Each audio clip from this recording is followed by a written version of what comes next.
We live right next to a peasant civilization that is 3 million times more advanced than any other civilization in the world. Our civilization is only 100,000 years old. Their civilization is 100 million years old. We are constantly interacting with them. We were pursued and attacked by them. We depend on them. But this civilization seems completely unaware of our existence. And that's not a type of bacteria. These creatures have created a society of their own. They have a clear system of occupational hierarchy and career ladders.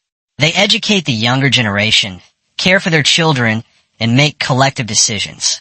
They outlived all the species that have dominated the Earth in the last 100 million years. It sounds like science fiction, but it's not.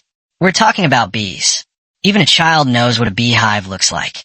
These are nearly perfect hexagonal holes arranged neatly side by side, as if they were created by a 3D printer.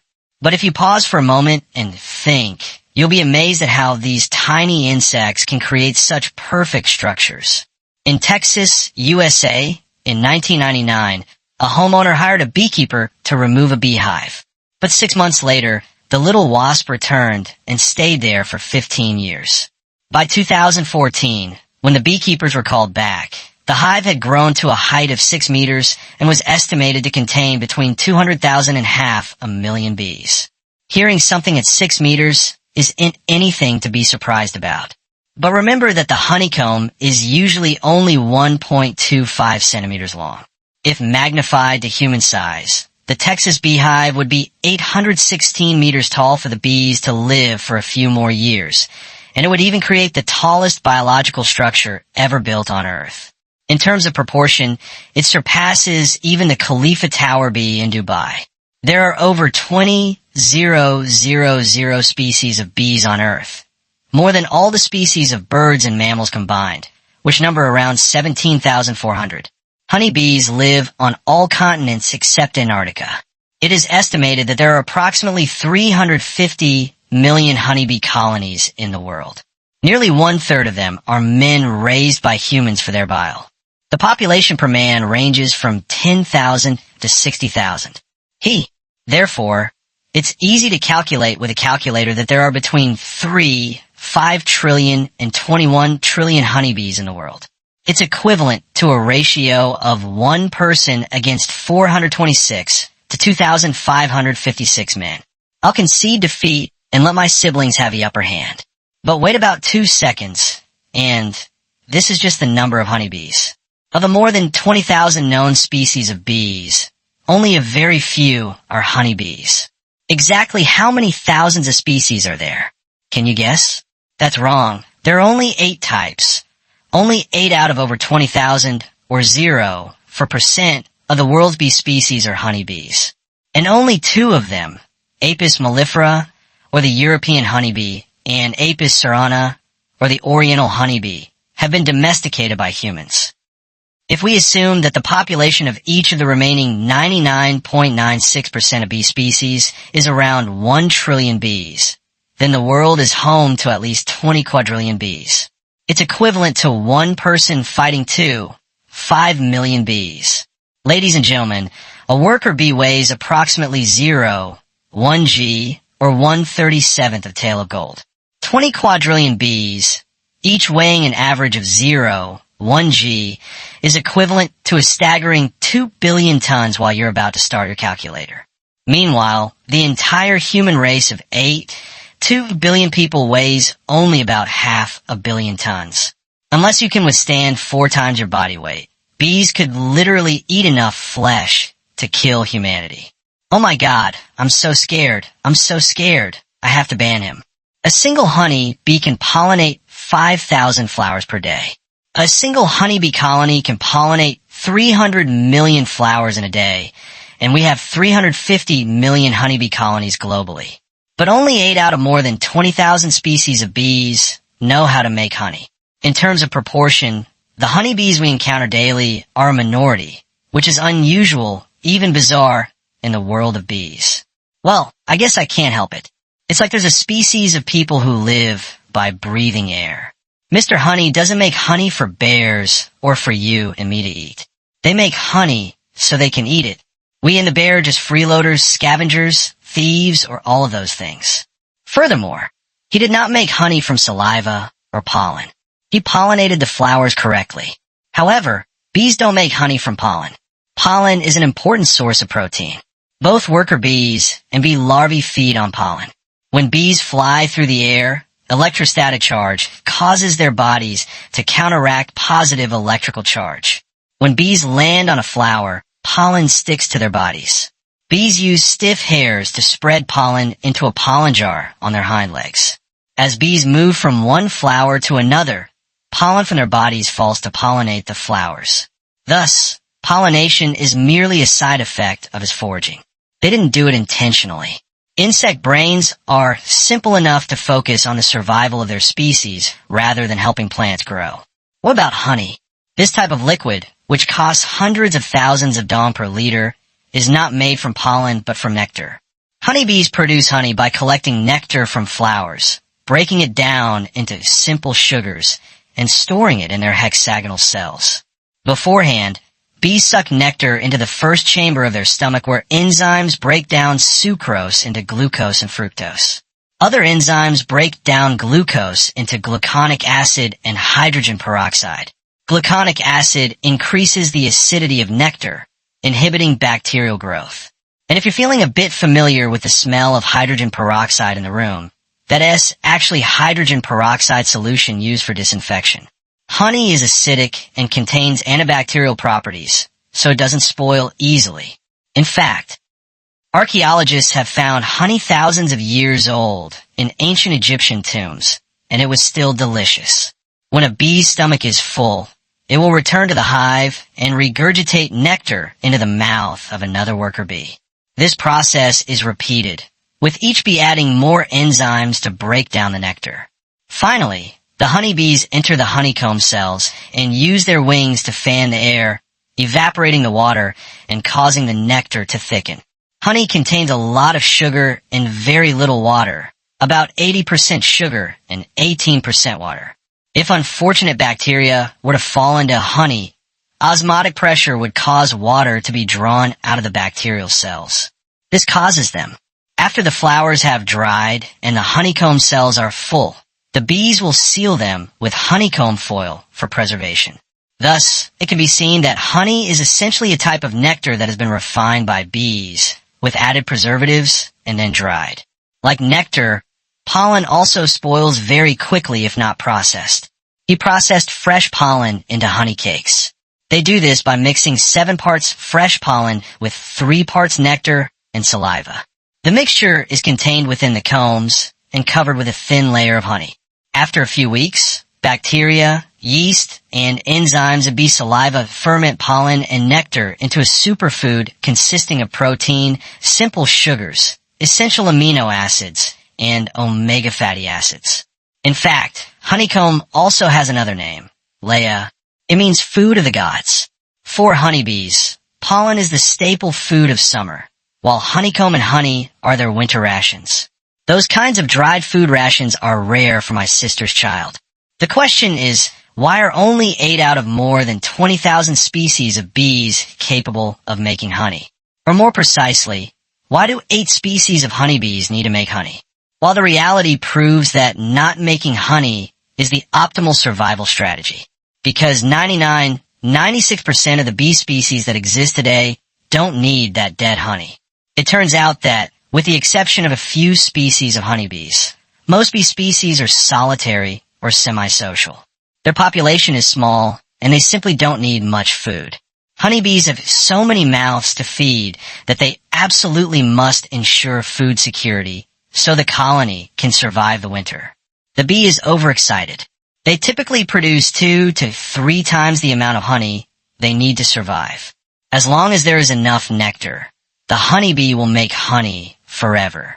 This makes PU bears and Homo sapiens feel less guilty whenever we harvest their honey. You should also consider the other side of the coin. Thanks to human breeding and honey production, honeybees have become as prosperous as they are today. Therefore, humans are certainly not the #1 enemy of honeybees. That must probably be Mr. Cabbage. Although he's called Mr., the wasp is definitely not a man. and ants are his two closest relatives, even closer than we are. With chimpanzees, you may never have tasted honey, but it's no exaggeration to say that our lives would be very different without bees.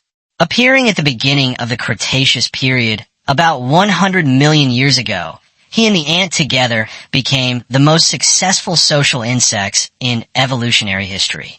They occupied many terrestrial ecosystems, outlived dinosaurs and all other species that once dominated the Earth, and have had a profound impact on the global environment to this day. You don't believe me? Nearly 90% of the world's wild plants and 75% of its cultivated plants depend on pollinators, including bees, flies, beetles, butterflies, birds, and bats. In this system, bees are classified as VIP, very VIP, super VIP, and extremely mega ultimate VIP. They currently pollinate nearly 1/6 of all flowering plants in the world, including more than 110 crop species, producing 1/3 of the food we put in our mouths every day. It includes meat from animals that eat grasses pollinated by bees. In addition, there are many types of plants that we grow for beverages, medicine, and cotton fibers used to weave rattan. Some articles or videos you see online may say that if all bees disappeared, humans wouldn't live for more than 4 years. In reality, it's not that bad. Although many of the fruits and vegetables you see are pollinated by bees and other insects. And without bees, we would obviously have very few options. But the truth is that a large portion of a person's calories come from grains. Most major grains, including rice, wheat, oats, corn, cassava, and peas, are either self-pollinating or wind-pollinated, meaning they do not require insects. If you were to disappear, the human menu would be significantly less diverse. Many people will lose their favorite food. However, it seems unlikely to cause famine or extinction for us. Bees are a genus of insects that vary greatly in size. The smallest bee species is Perdita minima, which is less than 2 millimeters long. It's small enough to perch on the head of a worker bee's rear end. Conversely, the largest species in the Wall's giant wasp family is as big as an adult's thumb, with a wingspan of up to 6 centimeters. If Perdita minima were human-sized, she would be smaller than a newborn baby, measuring only 27 centimeters in length, while the giant W is equivalent to a giant who is 9 meters tall. Each honeybee produces only about 0.8 grams of honey in its entire lifetime. To produce 1 liter of honey, 1250 bees must fly a total distance of nearly 200,000 kilometers, visit between 4 and 8 million flowers, and collect 4 liters of nectar. Honey is produced inside beehives.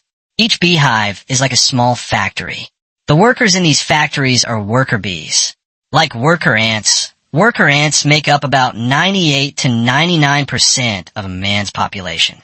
They're the primary living unit of the male bee, the main driving force of the honey factory. Worker bees are female bees that have not yet developed sexually and are unable to reproduce. They handle most of the work in a beehive, including foraging, building the nest, caring for the queen and larvae, cleaning the hive, regulating the air, storing honey, nectar, and pollen, fighting to defend the hive, and cleaning up dead bees. I'm so tired. Each of these workers is the best babysitter on the planet. Work without discouragement, no days off, no personal matters, no recovery time, no retirement. Hearing this, JD, are there any brothers and sisters out there who want to become bees? Despite their long and complicated list of tasks, worker bees have a relatively short lifespan. In the summer, the craftsman works from 15 to 38 days. They work themselves to death, and even in death, they die for the collective. In the summer, when a bee senses death is imminent, it often flies out of the hive to die, so that its sisters won't have to clean up its carcass. But in winter, many of them will die in their nests. When the weather warms up, the surviving birds will drag the dead ones out of the nest. In the fall, the queen bee lays eggs, giving birth to a special type of worker bee called the winter bee.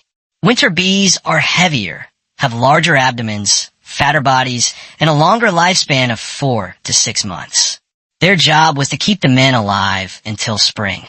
The largest in a beehive, both in size and status, is the queen bee. It sounds quite like ants, since he and ants are, after all, closely related. The prince was the only child in the family who could suppress the illness. It is the one that determines the prosperity or decline of each bee colony. A healthy queen bee can lay up to 2,000 eggs a day and up to 1 million eggs throughout her average lifetime of 2 to 3 years, exceptionally up to 5 years. An ant colony may have hundreds of queen ants, but a male ant has only one queen. The remaining component in a beehive is the male bee. Male bees are larger than worker bees and smaller than queen bees. Each beehive contains from several hundred to 1,000 male bees, accounting for 1 to 2% of the colony's population. Interestingly, the queen bee only mates once with between 10 and 20 male bees. And this only happens during the first 1 to 2 weeks after it matures. It's not a promiscuous king. It needs XYZ with many males to ensure diversity in the lineage.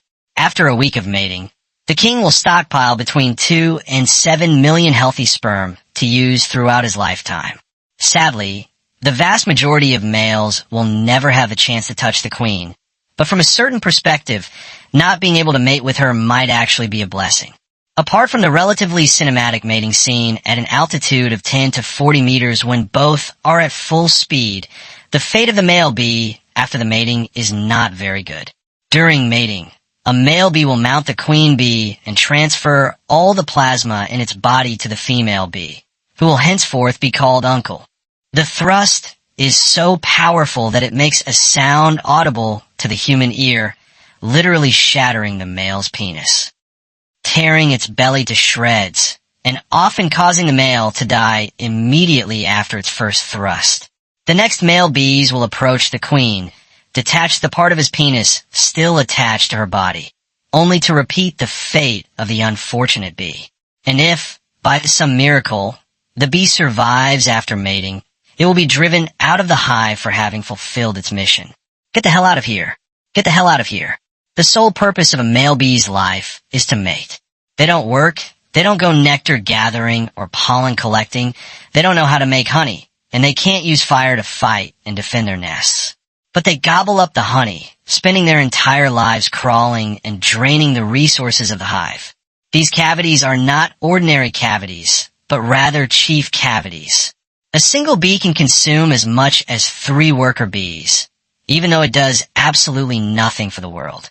It literally means living and breathing the battlefield. The question is, if God only needs 10 or 20 males to mate with, then what's the point of keeping hundreds or thousands of them?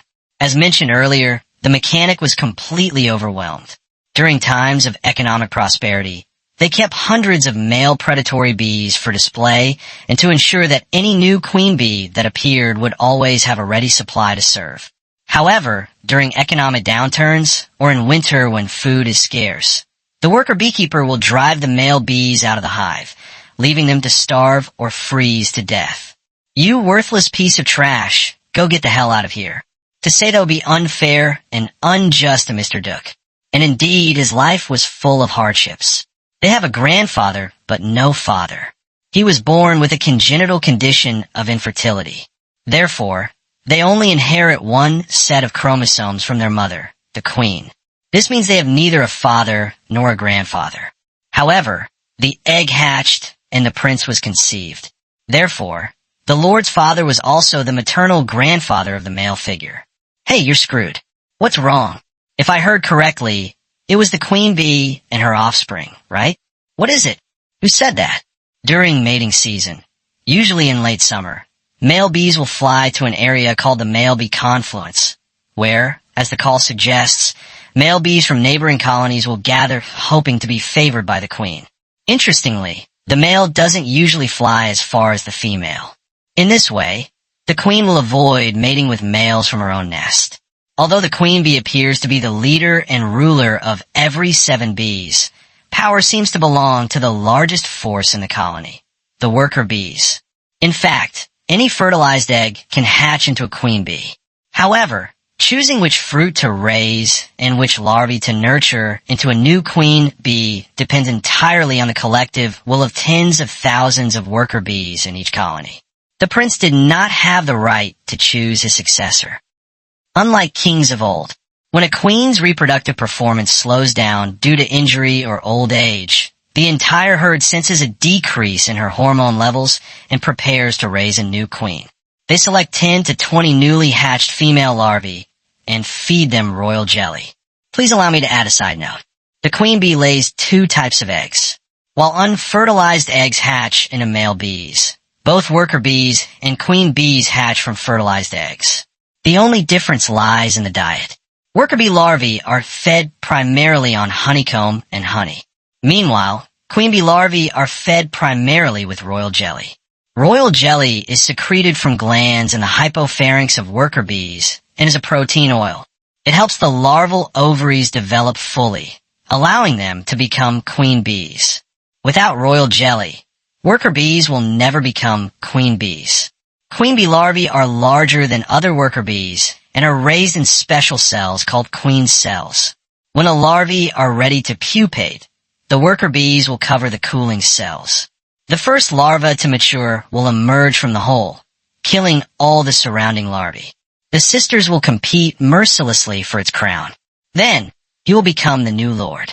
If 2 lords were to appear at the same time, they would compete in a duel, and the winner would become the sole lord. This ensures that the new king is the strongest, most powerful, and most agile of all. Even her mother, if unlucky, could die at the hands, or more precisely, from the poisoned paper of her daughter. The master's nib is smooth, while the craftsman's nib has barbs. This means the lord can burn multiple times without dying, while the craftsman can only burn once. Another scenario is that the craftsman will kill the fake lord. If things go well, the old lord will be allowed to lead some of the men to establish a new clan and relinquish the crown to his daughter. Or, if the male queen is not yet mature enough to lay eggs, the female queen will be allowed to live a little longer until her daughter begins laying eggs. But in the end, the fallen queen would be killed or banished by the entire pack. Go away. Get out of my house right now. Despite being the most important and protected woman in a man's life, the prince often died tragically and unjustly, without a funeral or any mourning for her. The Game of Thrones, regardless of species, turns out to be incredibly cruel. And there's something else equally ruthless, his security forces. A strong bee colony typically has 10 to 20 guard bees that also patrol the entrance to the hive. Bees have a sensory system that helps them distinguish friend from foe. The scent of bees is their passport, and every man has a unique scent. Any suspicious individual is thoroughly sniffed out by the pair of old-fashioned antennas on their heads. The bees' border patrol force also takes on the role of quarantine officer. Sick bees may not be allowed into the hive. The bee security personnel are extremely disciplined and stoic. If the uninvited guest, usually a honey thief from another flock, does not automatically sink and leave, its wings, whiskers, and other body parts will be removed. Finally, the helpless, crippled oppressor with wings pincers will be thrown to the ground and die. That was the fate of most of the unfamiliar bees. However, there are 2 exceptions. The first exception is the worker bees that know how to bribe. When a worker bee forages too far from its hive and lacks the strength to return, it can apply for citizenship at another hive. If it carries a belly full of honey and a basket full of pollen, it might be considered for membership. The second exception is the male bees. Male bees from an unfamiliar colony are often accepted without any conditions. The only thing it contributes to the hive, besides being a reserve for the new queen bee, is ventilation. The beehive is very crowded, and it needs constant ventilation. Luckily, male bees still have wings. To be fair, even if male bees wanted to collect pollen and nectar to contribute to the hive, they couldn't. Unlike worker bees, male bees do not have pollen baskets on their hind legs and a long tongue for sucking nectar. Simply put, they don't have the physical structure suited for labor. Their bodies are optimized for that one-time-in-a-lifetime shooting sequence. That's all. That's why they say it's beyond one's power. Even the male's role as the chief burrower isn't because they're useless and harmful, but rather to fulfill the unique mission of their life. Work is hard, and so is producing stolen sex. Each male bee needs to produce between 5 and 10 million sperm cells to offer to the queen.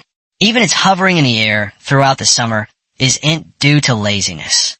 Remember that the only mating opportunity it has will occur at a great altitude and at an extremely fast speed for a bee.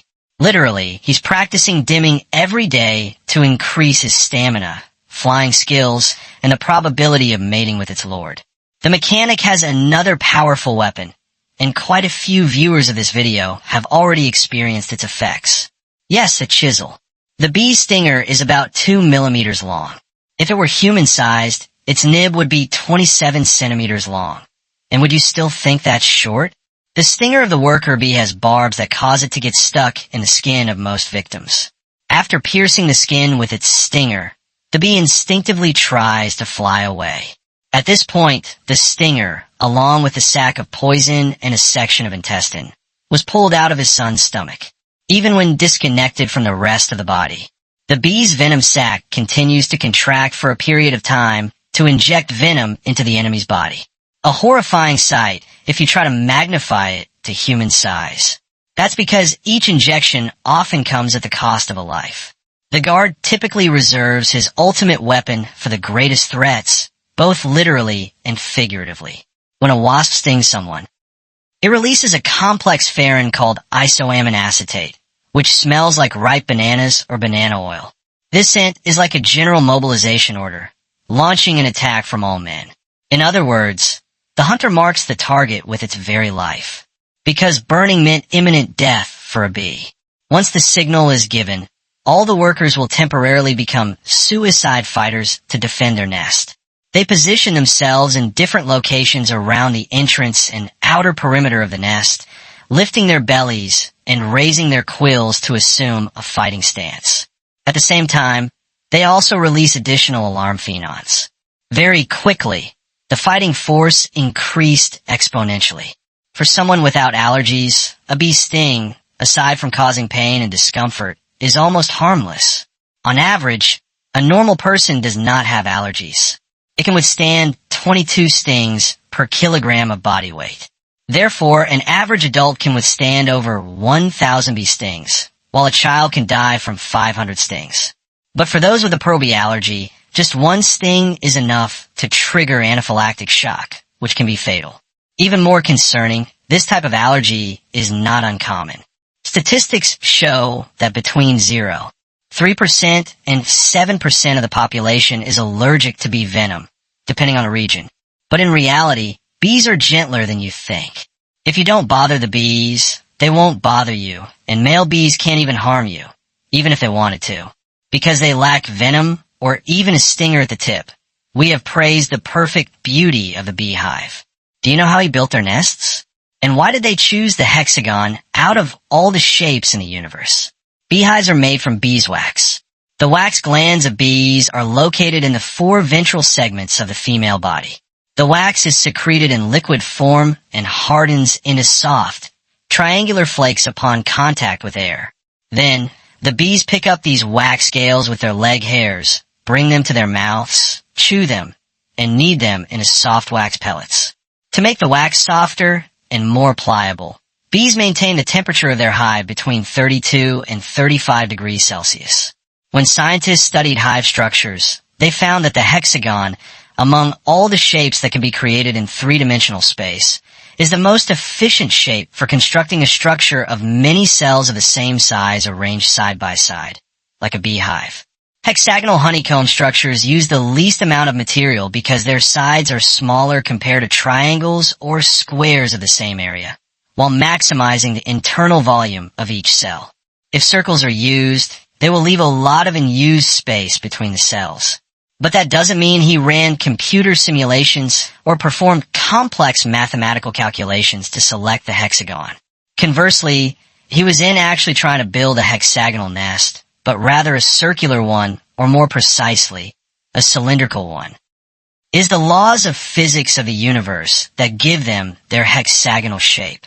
More specifically, When he begins building his nest, they create small, circular wax cells arranged in a staggered pattern. The newly constructed tiles are very pliable because the wax is still warm at this stage. When many worker bees build these cells side by side, surface tension, pressure for neighboring cells, and gravity cause the circular cells to deform. The touching sections of the circles are pressed flat, naturally forming a hexagon. Of course, not everything goes according to nature. To say that would be underestimating him too much. The craftsmen possessed highly sophisticated techniques in constructing nest cells with great precision. They construct their nest cells with a certain angle of inclination, approximately 13 degrees from the horizontal. This angle helps prevent honey and pollen from flowing out of the cell, even if the hive is shaken or moved. Bees use their bodies, including their heads, mandibles, and legs, as measuring tools to adjust the thickness of their hive walls and ensure the uniformity of the cells. They even use their heads as a kind of natural plumb line to help maintain the direction, depth, and vertical alignment of the stacked grids. As a result, beehives are not only scientifically sustainable, space-saving, and material efficient, but also highly aesthetically pleasing. If a bee discovers a fragrant flower garden, how does it signal to its sisters? How do bees describe direction and distance to their fellow bees? The answer is to jump. The jumping sound was neither that jump nor that day. Google's dance to bagel maps is called the WG dance, or simply the wobbling dance. The worker moved in a figure-8 pattern, with a wobbling section in the middle. This swaying motion provides important information about the distance and direction of the food source. Specifically, the direction of the rocking motion relative to the vertical axis within the nest determines the angle between the sun and the location of the food source.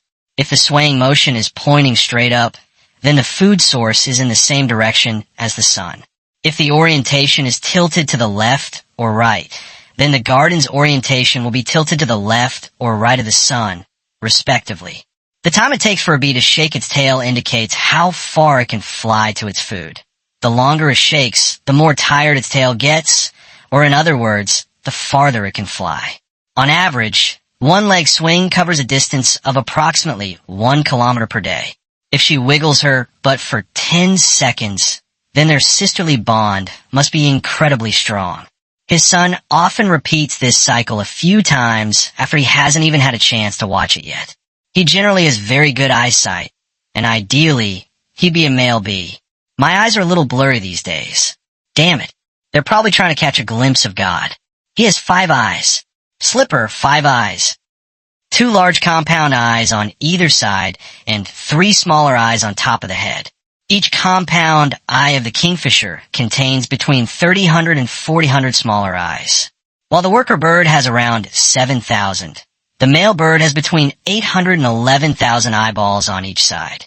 The 3 small eyes on top of its head, called oceles, are simple eyes capable of assessing light intensity, tracking light polarization, and detecting ultraviolet rays, helping the bee to orient itself, maintain stability while flying, and detect predators from above. Some flower species have patterns that glow under UV light, guiding bees to the nectar. Polarized light consists of light waves that oscillate in a specific plane or direction. Sunlight is normally unpolarized, but when it passes through the Earth's atmosphere, it is scattered and becomes partially polarized. This polarization forms recognizable patterns in the sky and depends on the position of the sun. He would scan and match patterns of polarized light in the sky to indirectly determine the sun's position. It's similar to how GPS uses multiple satellites to determine location on the ground. Even when bees can't see the sun directly through the clouds, polarization patterns still tell them where the sun is in the sky. This allows them to maintain an effective sense of direction and orientation regardless of the weather. It sounds cool, but he can't see the color red. They also cannot distinguish between red and black, so you don't need to make a wish. What you should wish you had is their sense of smell. They don't breathe air like humans, but they don't have noses. Instead, they smell using 2 antennae full of olfactory receptors embedded in their faces. In terms of keen sense of smell, his sense of smell is comparable to that of a dog. He can detect certain scents in the air at concentrations of only a few parts per trillion. Honeybees can detect the scent of nectar from a distance of more than 5 kilometers. It's like discovering a single unwashed sock among a pile of over 2 million clean socks. Wow, bees fly quite slowly. The maximum speed of a worker bee is about 32 kilometers per hour when flying to find flowers and about 20 kilometers per hour when carrying a heavy load of nectar and pollen. If you happen to anger a man, you can absolutely run away from him. That's the theory. 75% of bees forage within a 1 kilometer radius. However, they can fly as far as 10 kilometers from their nests if food is scarce. A large colony of approximately 60,000 bees can fly a distance equivalent to the distance from Earth to the moon each day, with each bee flapping its wings 200 to 250 times per second 4 to 8 times faster than what the human eye can perceive. He wasn't as healthy as his relatives. On average, an ant can lift objects weighing 10 to 50 times its own body weight, and some species can lift even heavier objects. Bees can only carry about 50% of their body weight when flying. To give you a better idea, it would take about 1.4 million worker honeybees to carry a 70-pound adult in midair. We've talked a lot about the lord, the craftsman, and the male. But there was another creature in his kingdom that many scientists believed possessed high intelligence and even exhibited signs of a mind. That creature is a beehive. Observe how thousands of bees engage in coherent, rational, and sometimes seemingly conscious behaviors. Scientists believe that something called hive intelligence or group intelligence exists. This communal organism never hibernates. They huddle together into a ball and kept each other warm. They feed on honey and pollen that they store throughout the summer. Many bee colonies do not survive the winter. Sometimes in the spring, the bottom of the beehive is covered with a thick layer of dead bees. But even so, the bee kingdom recovers strongly during the summer and becomes great again. Every man is a kingdom in itself, with unique characteristics and even personalities. There are strong bee colonies and there are weak bee colonies. Some nests survive the winter easily while others perish completely, even though they live next to each other. Moreover, there were gentle men and more aggressive men in the same camp. In other words, each bee colony operates as a completely separate entity. That entity has the ability to use male intelligence to make decisions in place of the monarch. In reality, the ruler was merely a pawn completely under the command and control of this ethnic ideology. Even his 100-million-year-old civilization showed undeniable signs of a democratic system. When bees split to form a new colony, scout bees are sent to select a suitable location for the new nest. Meanwhile, the males would take temporary shelter on a tree branch, bush, or hedge near their old nest. When scout bees discover a suitable location, they prepare to return to the colony's temporary base and perform a wagging dance similar to when they find food. But how do you choose the most suitable location? Other bees will go to selected locations and check to see if everything is okay. If everything goes well, they'll soon be back and jumping in the same direction. The bees compare the locations in this way until one direction is gradually considered best by the majority. As soon as the bees reach a consensus, the colony will immediately take off and head to the new location.